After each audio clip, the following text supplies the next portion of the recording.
Hello, welcome back to the Mission Darts podcast, where I am once again joined by DJ Tintin.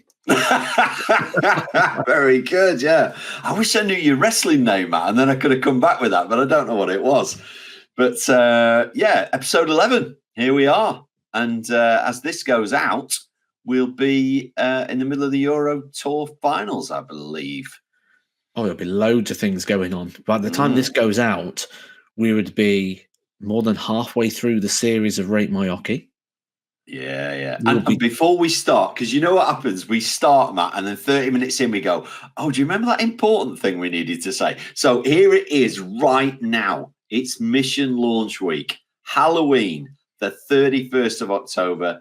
Mission launch. You're going to see me and Matt showing lots and lots of new Mission darts. Some really, really exciting stuff, Matt. So by the time this comes out, you'll be 4 days away from the Mission launch, the first of 2 Mission launches as well, which is pretty exciting. So yeah, mark that in your calendar, in your diary. Thursday, well, Halloween. You're not going to forget Halloween, Mission launch day. Okay, so that's important point number 1. Important point number 2, and then you can go off running, is the competition that we ran. The amazing prize to get to Lakeside, unfortunately, hasn't been claimed.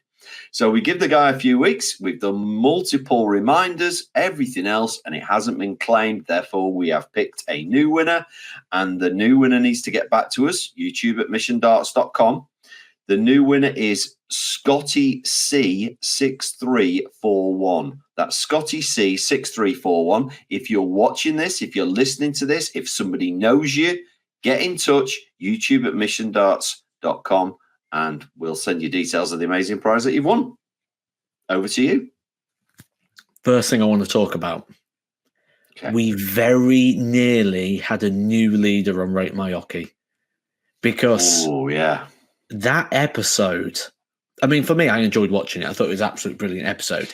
And I think it's possibly the episode of the series so far in terms of the entertainment factor and the venue itself. There's one thing in there, though, that I think is quite controversial. They lost by 1 point to Brunel View, which, by the way, is the venue to shoot at. That's the venue to target.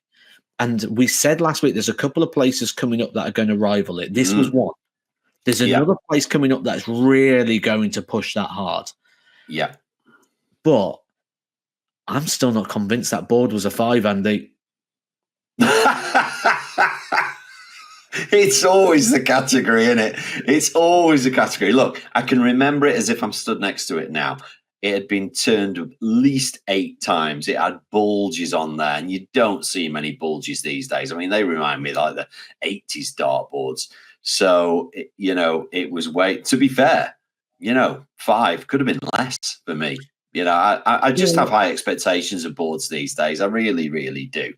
But do you know what? I've watched it back as well, obviously. And it just brought back how amazing that place was. And how I think you nailed it at the end by sort of saying, I'd just love to come here for the day, and have have a Chinese at the end. I mean, what more could you want? Pool tables, dartboards, a Chinese restaurant, waiter service. I mean, it was like heaven, wasn't it, that place? Do you know what? You say, what more do you want? I could maybe put a couple of things in there. I'd like some arcade machines.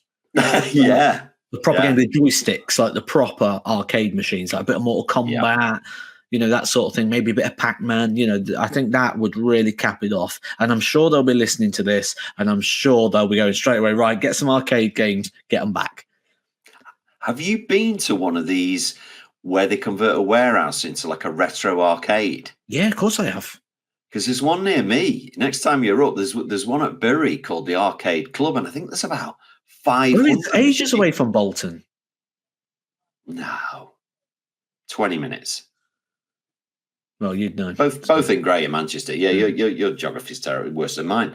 But it's called the Arcade Club, and I went once with my daughter, thinking it would be all that, but it's all like rare Japanese games. And then on the top floor, it was all the arcade games from my youth, like Paperboy and Space Invaders and Track and Field. And oh my God, it was amazing. And again, they had a cafe in there and a bar in there. Quite easily spend a day there. And you pay a fee and you're in for the day.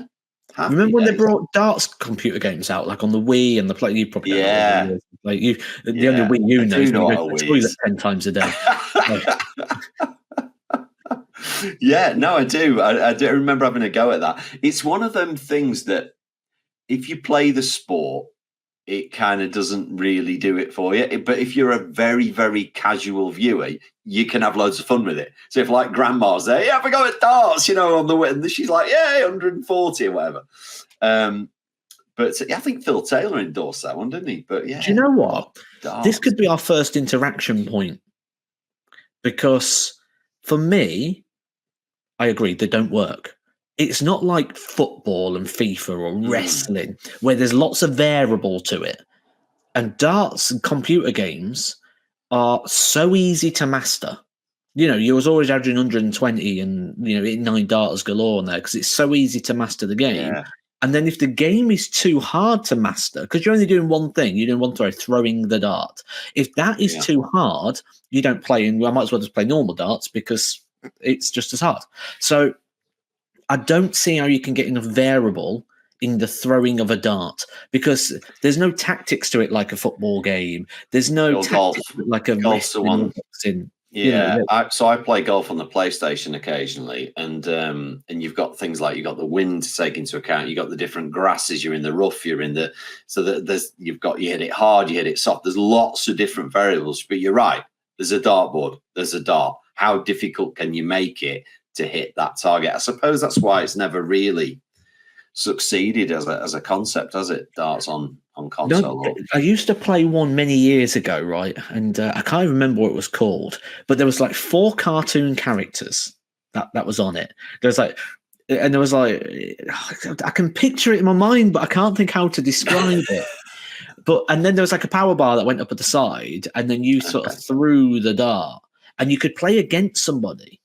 But it got to the point where I'm trying to remember what it is because they used to do like a little league on the side. Get in the comments below and help Matt out. What was it called? What was it called? In the middle, 4 cartoon characters. There was like a blue, a green one. There was like the green one was like really fat. The red one was like tall, and I think there was a lady one as well. So yeah. Okay. But either way, I'm sidebarring here. There was a game. And the problem became when you played on the knockouts or the league systems or the grading systems, because everybody played it regularly, they was good. It was literally you had to do a 9 darter every time because everyone can just master it too easy. And that's what those games became very quickly. And the other thing is, them games can become very boring very quick. Like if I play a game of FIFA, it's a simulation of 90 minutes. I play 4 minutes or 6 minute halves, and it's a simulation of 90 minutes. If I play a World Championship tournament, it's still going to take me an hour because I've got to do the actual format. You can't simulate that format. You can't speed it up. You have to sit there and go, right, World Championship semi-final tonight. I need an hour, love. Leave me alone because I've just got to do it. And there's no challenge because you know you're going to win because it's easy. So I think maybe... And this is where something I'd love to look into if I knew proper app developers and things. I would love to look into doing a app where you can play against the bot as you do. You can set the levels like a computer game, hard, easy, medium, whatever it is. But where you do a story mode, you start off at Q School. You try. Oh, that'd be great. Almost like what was Football Manager. I loved that as a kid. I've literally been playing. Loved that. Yeah, love it. I've literally got Middlesbrough into the Europa League at the moment. Yeah, which let's be honest, never happening in real life, is it? I'm only in season 4, and we're in Europe. So I got promoted in season 2. Year 1 lost in the playoffs. Year 2 won the league. Year 3 finished 7th in the Premier League. So I've got. So our viewers are watching now, going, Matt, shouldn't you be practicing for Lakeside, not playing Football Manager? Well, as you may know, if you've seen my socials, I have had a little setback once again with the wrist injury that I'm constantly ongoing with, flare-up of tendinitis at the moment. But the advice at the moment was to take some rest, which I am doing. And I haven't played for a week and a half now. I will be starting practicing from next week. So from next week, I'll be practicing properly. I have treatment now every single week leading into Lakeside. I can tell you I'm going to be ready. But now, it's not about getting ready. Right now, it is the problem with darts, isn't it? I mean, other sports, if you are injured, you can kind of study other things. What are you going to do? Sit at home and learn your checkouts? You already know them. But with other sports, you might study strategy, or you might think, oh, I'm playing that golf course next week. Right, I'm going to look into what's the right club to it on each hole. With darts, if you're injured, there's nothing you can do. No. That is it. It's it must be frustrating for you, because I know you want to get on the board, but as long as you've taken the advice, and because we talk about this a lot, and the amount of injuries. I mean, Rob Cross pulled out last week. Was that another? It's like it's every week we seem to be talking. Gerwyn Price. We seem to be talking about somebody every single week, a different player at the moment. It's pretty crazy, but it's major season, and there's so much going on. So, talking of which, we have to mention Mr. Littler. He does get quite a lot of mentions in the papers, in the media, in the comments of other pro players, and he may be playing right now as this is on. Who knows? But he's changed back. He's changed back to his why, Andy? Because he clearly listens to the podcast. They're only a different colour, aren't they, Andy? They don't. He's clearly listened to the Mission podcast with Matt and Andy and gone, do you know what? They're right. They're right. I need to change back. He's changed back and played unbelievable with them. So, like I say, he may well be playing today, or he may not. But that definitely deserved a mention. I think before you even skim past that point, it's worth noting that Luke Littler himself said that the darts felt different and felt wrong by changing that grip, which again confirms what you were saying. And again, I love constructive discussion, like proper debates. I'll debate anything, like as long as it's coming in a proper way.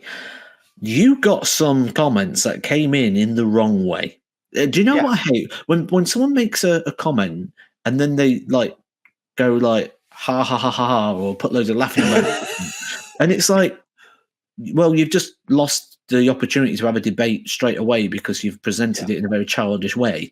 And that was the same thing that happened when you mentioned that. They were like, oh, but it's the same dart, ha ha ha ha. And it's like, well, actually now what you found is the person who's got the expertise of the industry actually got it right, and the player who we was talking about confirmed he got it right.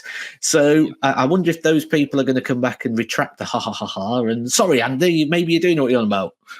Yeah, I mean, there's so much to it, Matt. We both know our strengths, and mine's been in the industry so long, and it's almost, equipment. That is my thing. And when people say, well, what difference is it going to make putting a smaller flight into a bigger flight? And I go, well, okay, do you want to see? Shall we have a look? And just things like that, changing the coating of a grip, putting different points in. There's so much you can do for good and bad with regards to your equipment. And if it made no difference, why was it made? Yeah. That would be my argument. Yeah, that's it. Why did I've even seen let's do this if it made no difference? It's really funny, Matt, because obviously having been involved in any equipment, and obviously still am with Mission as brand manager, I see things that other companies do, and I kind of giggle to myself, and not calling anybody out, because that's not what this is all about. But I've seen a dart, actually more than one, that wasn't evenly cut. So if you can imagine, so let's go to extremes. Imagine taking a dart and sticking a bit of blue tack on the barrel, just on one side, right? And then turning it upside down and throwing it, and then turning it the other way up and throwing it. Of course, it would fly different because it's no longer a perfect cylinder. Does that make sense? Because you're putting more weight on one side than the other. So as it goes through the air, it doesn't fly properly. I've seen darts that have been cut where it's not an even cut. So a ring dart is clearly it's evenly cut. Yeah. If you're putting pixels in or whatever, it has to be the same. I've seen darts cut where there's a deep cut on one side, but not on the other side. And they've actually released them, and I've gone, that cannot possibly fly consistently. because it's heavier on one side than the other. And you know, I'm not the sort of person to go, ha ha, that's stupid. But I have seen things like that done where you think, wow, that is, who has signed that off as this is a really good idea? You know, there's more to it than you think. And it's funny actually doing the precisions now, which, you know, I do every week. The first kind of thing people say after they say, oh, Andy and Matt, mission, Rate My Oche and everything else, they kind of go, so you're not going to want me to change the points today, are you? Because they know my opinion on changing your points. And it's kind of the first thing that they come up with. And I say, look, we can have this debate for the next hour if you want. And I'll give you all my reasons why. I said, but I'll just give you one sentence. The greatest player that ever played darts didn't change his points. That's enough for me. You know, he never changed his points. So, you know, that's my kind of take on equipment. And I know it's always interesting to you because you're not from the equipment background. So it is all interesting to you to learn about all this stuff. But really interested to see the stuff on Thursday, how it's well received, because I know we had fun making that video and seeing the new darts. It's always nice seeing new darts and seeing something different and feeling it, or what are these going to be like, and surprising yourself with the ones that you think, no, these aren't going to be any good. Oh, there's a 180 popped up. You know, it's like, well, especially if it's from me, that will be a surprise. So that actually happens. Hopefully it didn't make the edit. Yeah. So, yeah, that's exciting. If you like grippy darts, you're going to love some of this range, because I picked up 2 of the darts. And for me, I hate the feel of grippy darts. Yeah. And these was that grippy that I was like, they really got into me like nails on a chalkboard sort of thing. So if that's what you're into, these are the darts for you.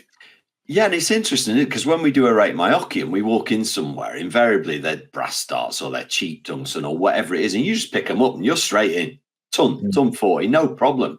I pick them up and I'm like, oh my God, there's nothing to grip. I've got nowhere to put my thumb. I've got nothing to push against, because our throws are so different. And we should maybe do a video on that one day, is how different our throws are. So yeah, grippy darts I like. Grippy darts are not for you, are they? Do you know what I'd like to do a video on? Do you know what this podcast feels like it's turning into for me? Matt gets to rant about all the things that bug him and does it on a platform. That's what this feels like it's turning into a little bit, because I've obviously I scour YouTube and social media on a regular basis. I'm seeing a consistent video come up that is winding me up. And it might wind you up as well when I tell you what it is. It's annoying me. Like, this isn't just something that's bugging me. It's physically annoying me to the point that when I see it, I really have to bite my tongue not to comment. Okay. And it's titled "The Best Dart for Beginner Players." Oh, okay. What? The best dart for beginners? Is there a beginner's dart now all of a sudden, is there? The best dart for beginner players.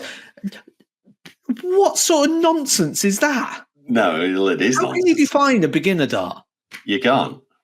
You can't.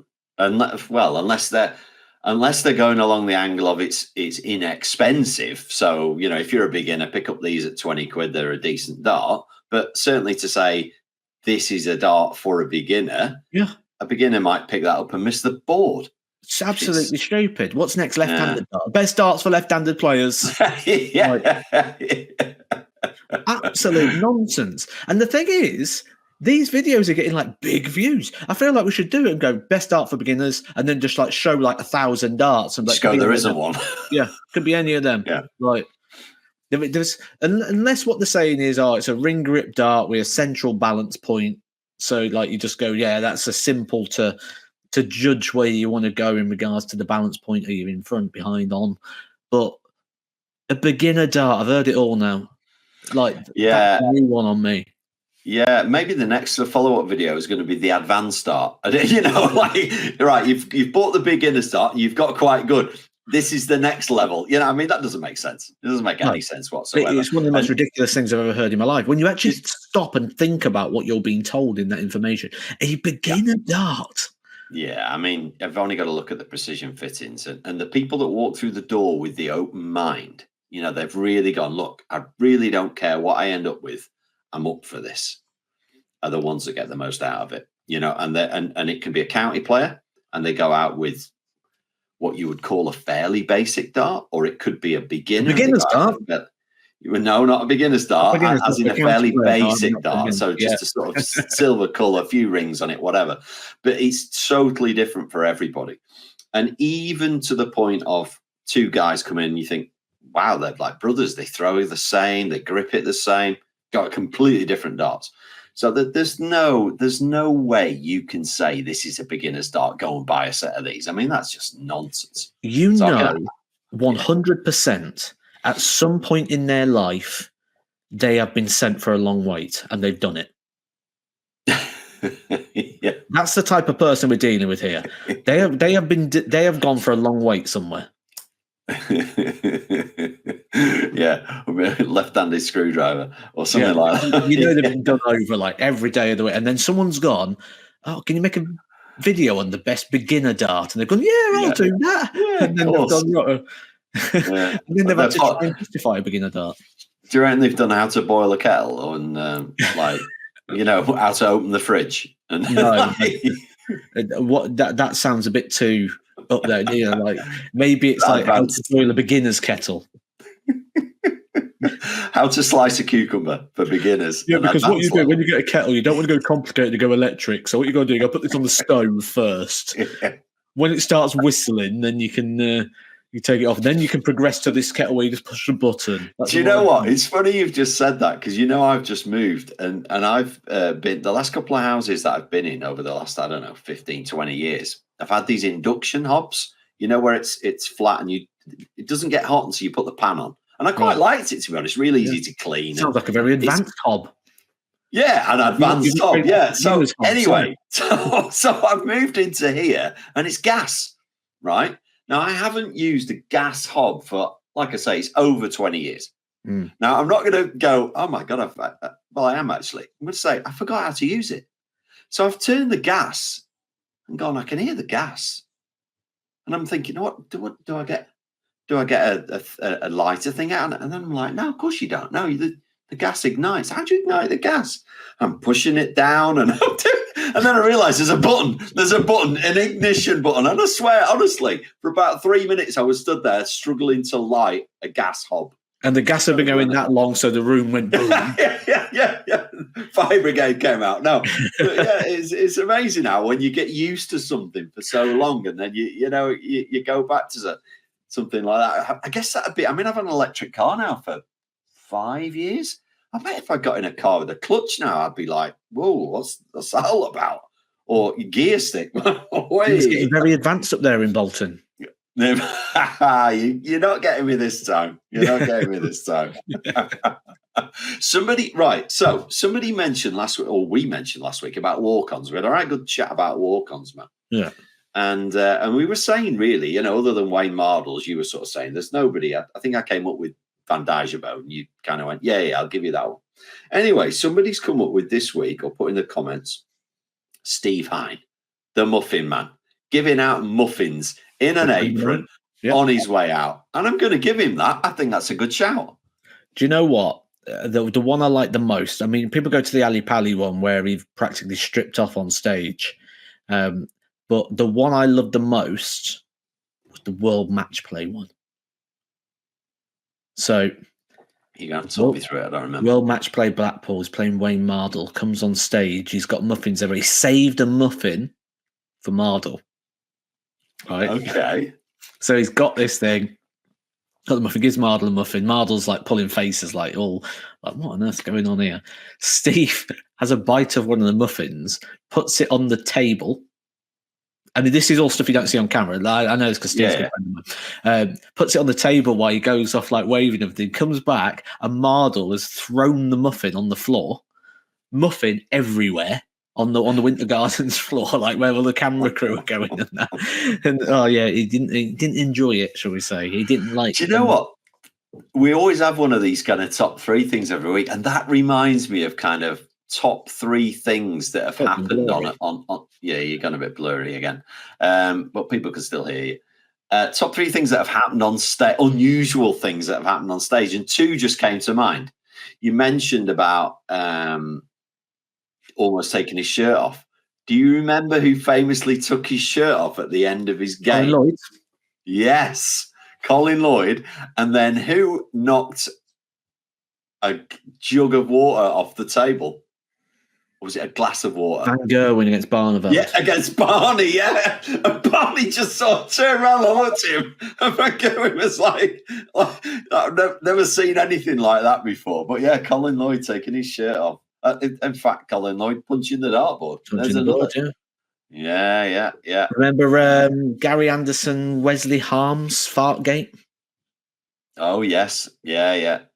We had Phil Taylor, Darryl Gurney, when he didn't pour him a glass of water. Oh, did he not? Oh, those were in the days, when you had one table you were sharing, weren't you? And pour each other a glass. Yeah. It's separate tables now, isn't it? And bottled water and, well, he says drinking bottled water. I think maybe your camera needs a clean, Matt. What do you think? Well, there we go. Assumed it. It's because it's on autofocus. I ain't got the remote with me. So is that what it is? You can't turn autofocus off without the remote. I think it was just struggling. I think it was just looking, going, that can't be a face. That can't be a face. I'm trying to zoom in on that. Oh, you give me the old Edgar look then, one eyebrow up. Superb. I love it. Just trying to get it focused. I mean, it's not worked right. I mean, we started off, didn't we, before we pressed record? You're like, is your microphone all right, Matt? Like, yeah. It's not plugged in. No, not plugged in. We're getting good at that, though, now. I mean, I have headphones in. Headphones on every week. Even remember to charge them. My microphone's plugged in. I mean, we're experts at this stuff now, really, aren't we? We don't use the beginner microphones anymore, do we? Very good. We mentioned about different variations of playing darts, Matt, and a few people have been in the comments, and I said I'm a fan of the long format. I nearly said fart, Matt. Then that's you saying that before. And you said you like the short and the snappy, and I like the double in and the grand slam. Anyway, a guy's gone, what about British pentathlon? Now, I don't know what that is. So tell me, is that a good, bad, awful? What is it? The problem is you don't know what it is. No, I don't. Whenever you talk about doing cricket, events like that, the problem you've got is you can't do a format that means you have to explain the format.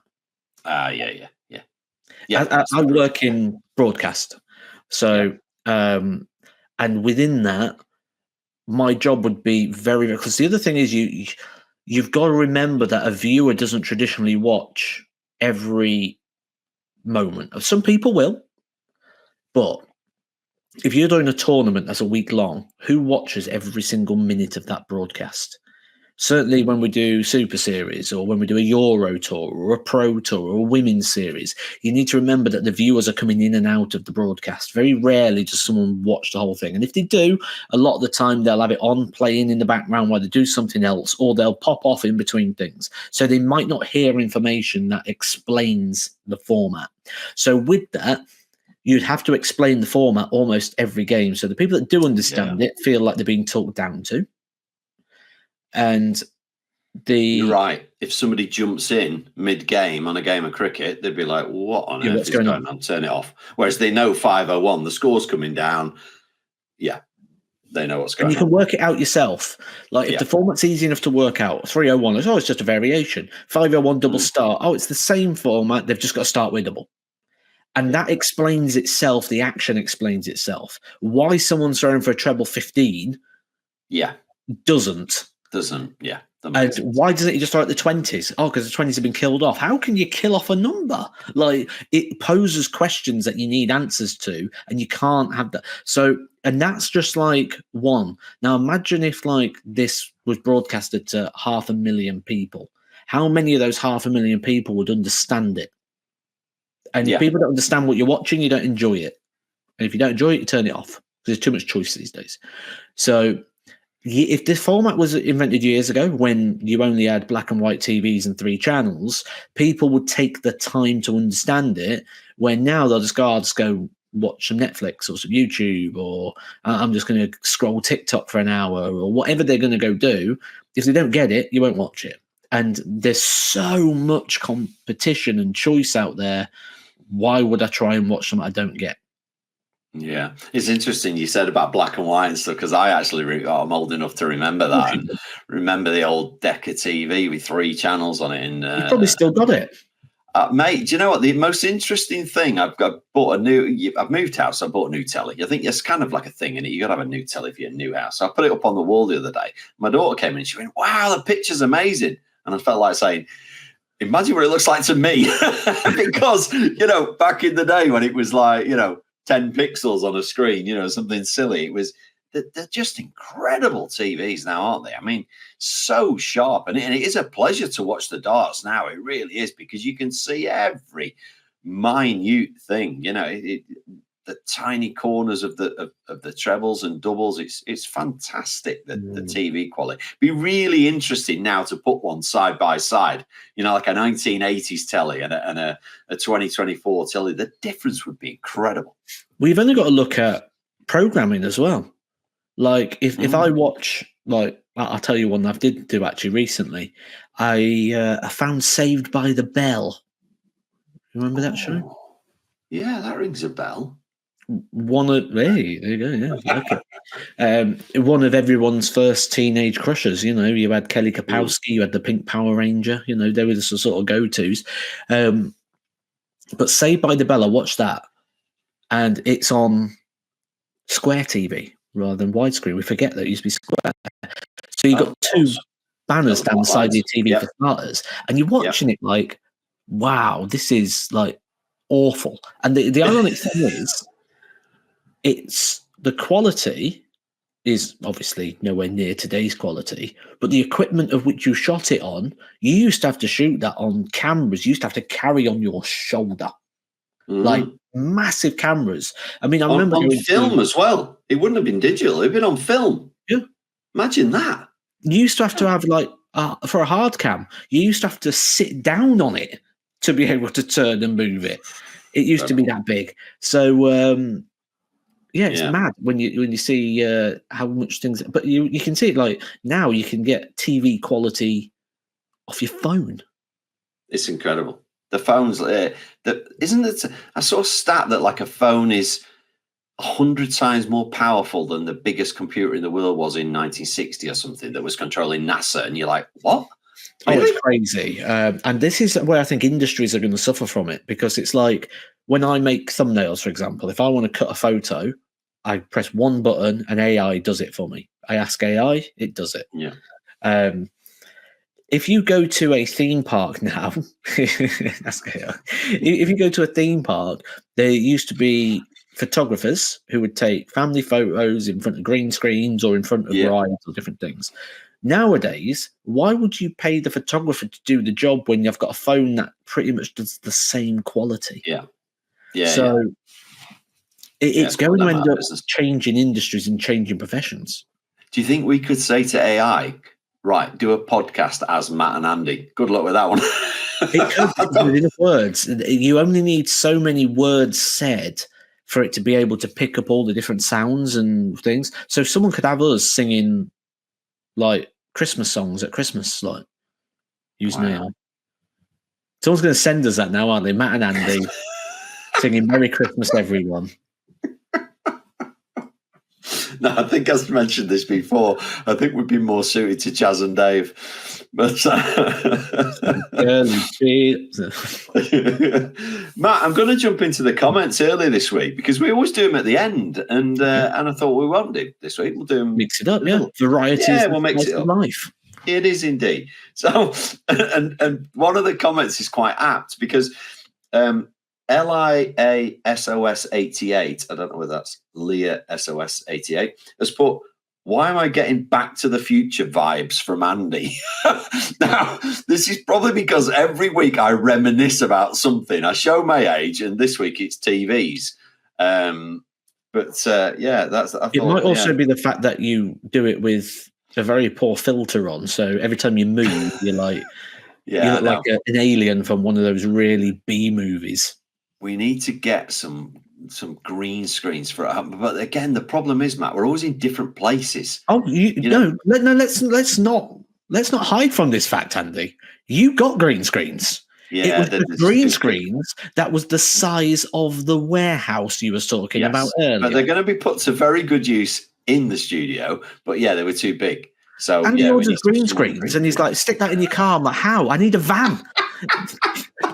Where am I going to put this green screen? Strap it to the roof?" I think I was thinking we were filming a full-length feature, because literally that green screen was like the size of a football goal. It was mental. It was huge, and it weren't just like a normal pop-up one. It needed it was the most ridiculous. And I'm like, Andy, where do you think I'm going to put this? Like, I know. I've got a sizable car. I've got an Audi, nice big long one, and I can't get it in my car. Like, I would have to put it diagonally across the front seat, across the back seat, just to fit. And I might even have to put the seats down so it gets in the boot. And he's like, "Yeah, take that with you." Yeah, great one, Andy. Yeah, when's the mission van coming so I can put it in? I know. Well, this next comment from Michael Berg 1216 is relating to what we spoke about a minute about different competitions. He's put, as we have seen nine darters become so common, I wondered how the game would go if the trebles were on the outer ring and the doubles on the inner ring. The trebles would be larger, but missing outside would be quite a penalty because you wouldn't score. Not only would doubles be smaller, missing high or low would be punished. The game's hard enough, but it seems these continually improving pros need more of a challenge. Now, that sounds to me like a good practice game. I like it. You're really on it. Yeah. I do like that. But the chances of slipping into a treble 5 or treble 1 is going to lose that factor because the width of the treble 20.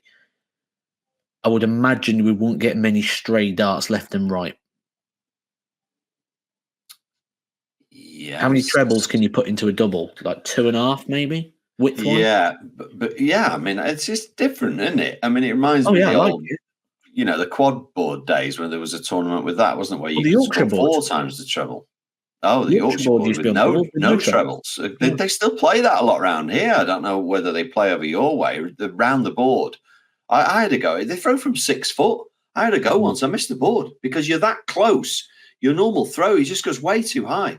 And a lot of players that I know that play 501 from 7-9, they actually adjust and stand at 7-9 because they can't get used to going forward 2 foot to 6 foot. Lisa Ashton used to play like an 8-foot league, and now she never stands at the oche when she plays. Oh, that's interesting. She always just stands a little bit off the oche because something to do with she's playing an 8-foot league. To get used to the 8-foot league. Yeah, now she can't play at 7-9. It's weird, isn't it? And we think about over the time because ladies played from 7-6. There was an 8-foot league. There was the 7-9. Then the 6 foot for the round the board. It's like Norway. We're all nuts up north. Yeah, that's a bit boring now. Let's change that. We're going to change the thing is, we're going to change the name of a bread roll as well. We don't like that. Yeah, well, the thing is, we're adaptable, Matt. Up north, we're adaptable to anything. Down south, they need it simple, really simple. I mean, they can't even pull a pint of beer, so you Bolton. We can adapt to anything. At Paul Boardman 247. As far as walk-ons go, great comment related to last week's pod. You've got to go Bobby George. I'm going to give him that. With the candelabra, I'm going to give him that. I like that. That was a good, what was it, to We Are the Champions? Yes. Yep. We Are the Champions. See, I wouldn't want to take you on a darts quiz because you are stato about things like that. You like songs that people have walked onto and clothing and stuff like that. I'd be all right on the equipment side of things, but on that sort of stuff, you know them straight away. Yeah. Are you agreeing with that? You a fan? Yes and no. Okay. I'm controversial, aren't I? Controversial. Always. Yes and no. Yes, because it's unique, memorable, and very him. No, in the fact that it relies on the props. So straight away, the first thing you said was candles. So do you remember Bobby or do you remember the candles? Now, the good thing Bobby was able to do there was to build the association between. So, for example, in the collecting world, it's always good if you can have an item that is known to you. So, for example, if you was to get an autograph of, think of a big personality, like Adam Sandler. What would he sign? With him in the... What would he sign? A photo of himself? Yeah. What would he sign? If you're going to get a signature of The Undertaker, you're going to get him to sign an urn. Okay, I see what you're saying. If you're going to get a signature of Bret Hart, you're going to get him to sign the shades that he used to wear. So you're going to get an item. So you get an item and it's signed. So you can put that on the wall. It's an item that you can look at straight away and know who you're looking at. And then the signature adds value to it because it's... Yeah, because it relates to that. A bit like Harry Potter, you'd want a wand or something, or a cape. Or I get what you're saying. Yeah, it's more than just a signed photo, isn't it? Yeah. I get what you're saying there.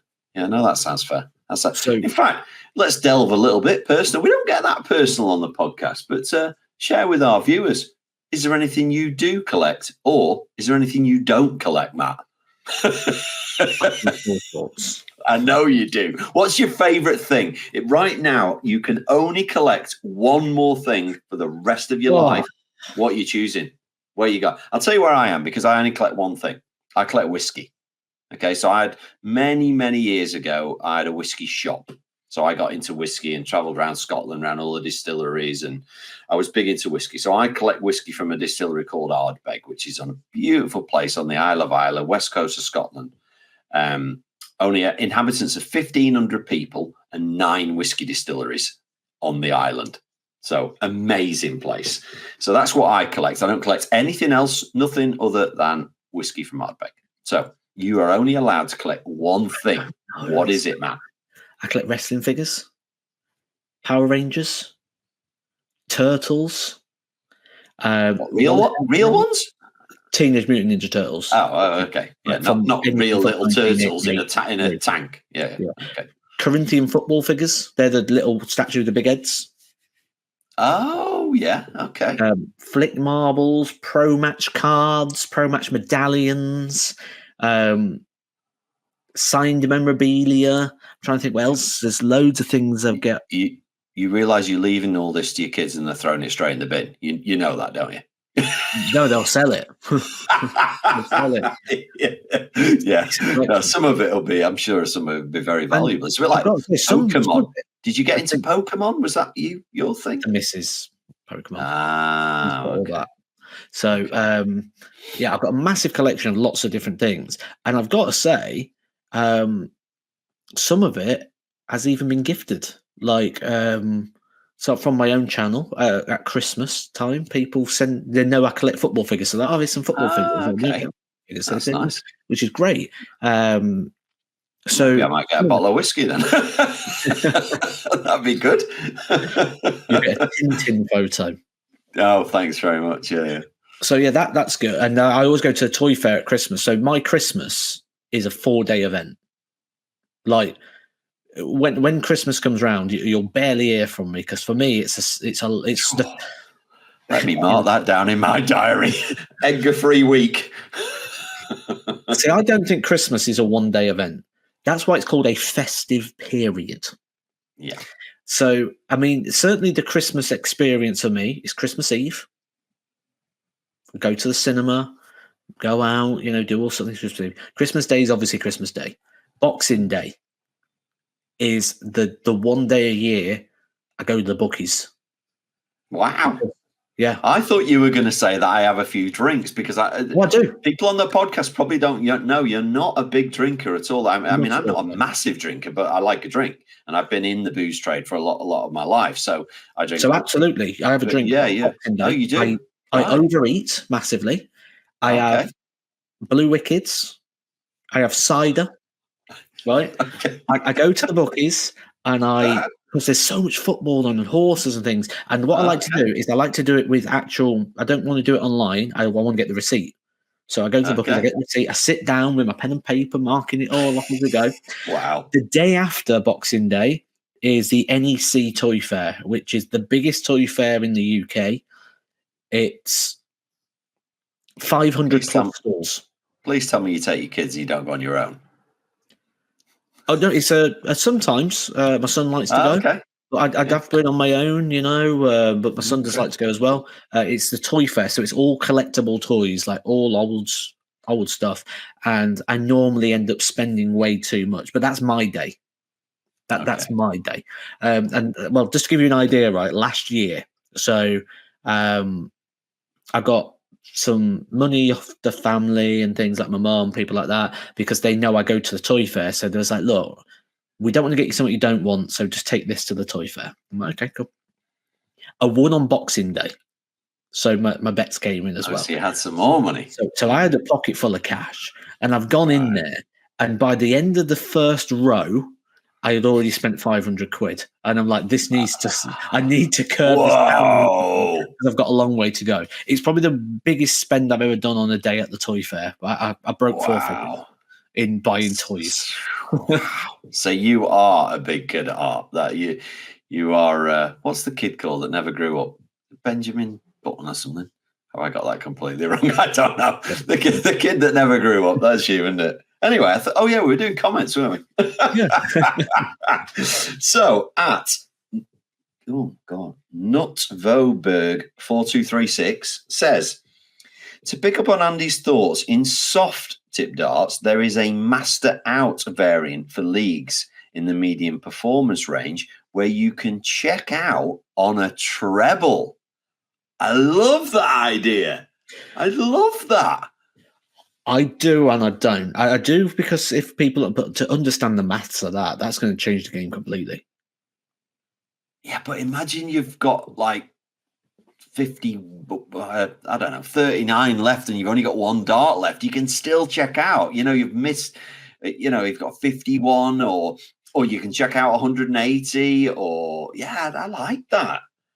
I think that's complete. I mean, I think I can imagine Kurt Bevan going a bit nuts, and he is an amazing mathematician, isn't he, Kurt? I can imagine him going, "What on earth are people going for here?" Looking all over the board, like trying to. Do you know why you like that idea?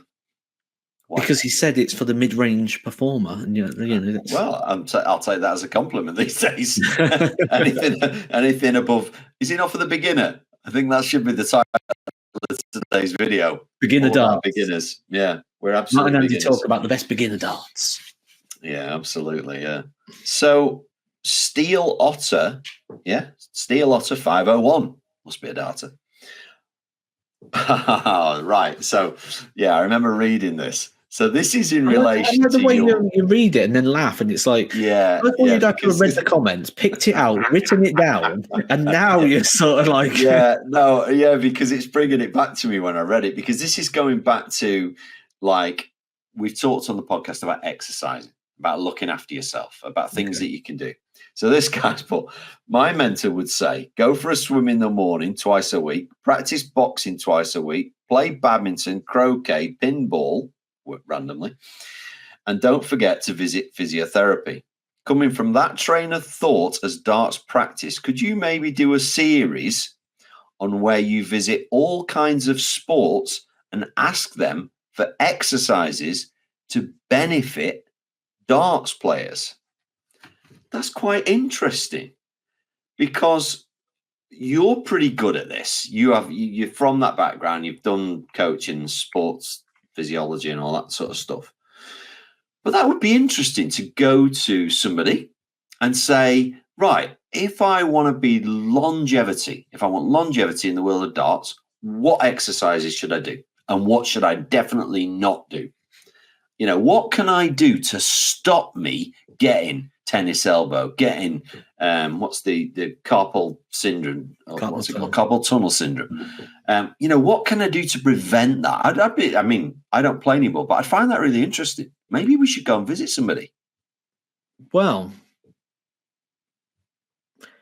it just so happens that obviously I still have a lot of connections.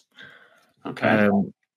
And a lot of connections within the industry, expert connections, people that train people how to train people. Oh, wow. So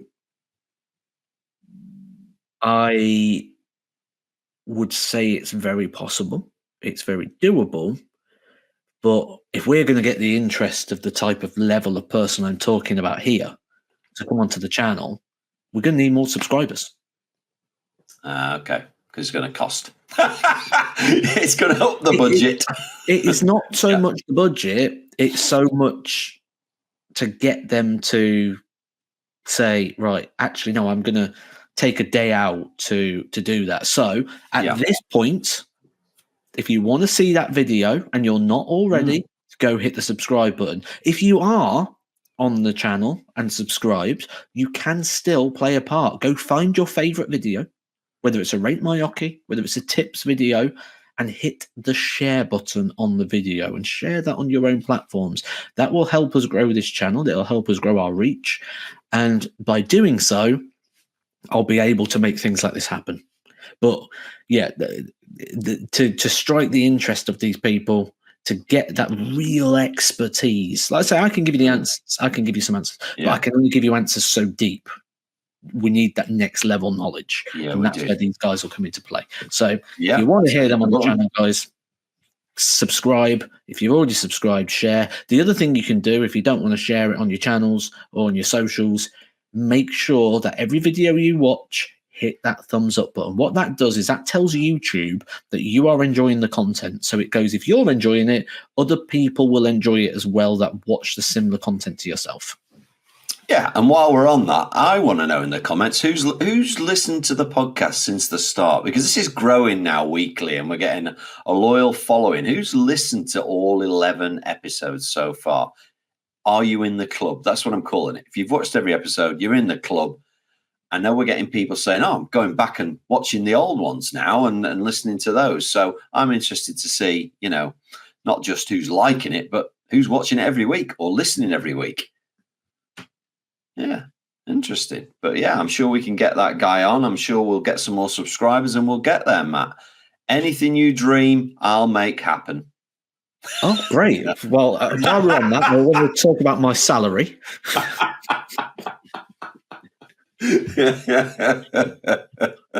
No, that's not in your dreams. That's a reality already, Matt. But anyway, so I'm off to go for a walk. The sun's shining. What are you doing? Recording content. Yeah, no, but we're 52 minutes in. I've kind of feel like I'm done with you this week. The sun's shining outside. I think I might just go for a walk. Yeah, I've got some content to make. We've got some bits to do. And I've also got to say, if you haven't yet seen Rate My Oche from this week, go watch it. God, For me, it is the best, most entertaining episode we have done so far. Phenomenal. And do not forget, Thursday, Halloween, before you put your costume on, before you put your makeup on, before you get your massive bag full of sweets for the kids knocking on the door, watch the mission launch. Some amazing new darts coming your way. And maybe even a sneak peek of somebody's not too far away from me right now. I love the way you've got that mirror thing wrong as well, because you did that look as if he was meant to look at me. Yeah. One way. It's almost like if I want to point at you. Look, that's what I think. But I'm pointing away, aren't I? There it is, yeah. Because you've got to point away. So I'm actually pointing away from you to point at you. So, yeah, it's... Just imagine if we knew what we were doing. Let alone knew what we were talking about. On that note, Matt, it's been a pleasure as always. I'll see you again next week. See you soon. Thanks for watching, guys. Don't forget to subscribe. See you soon.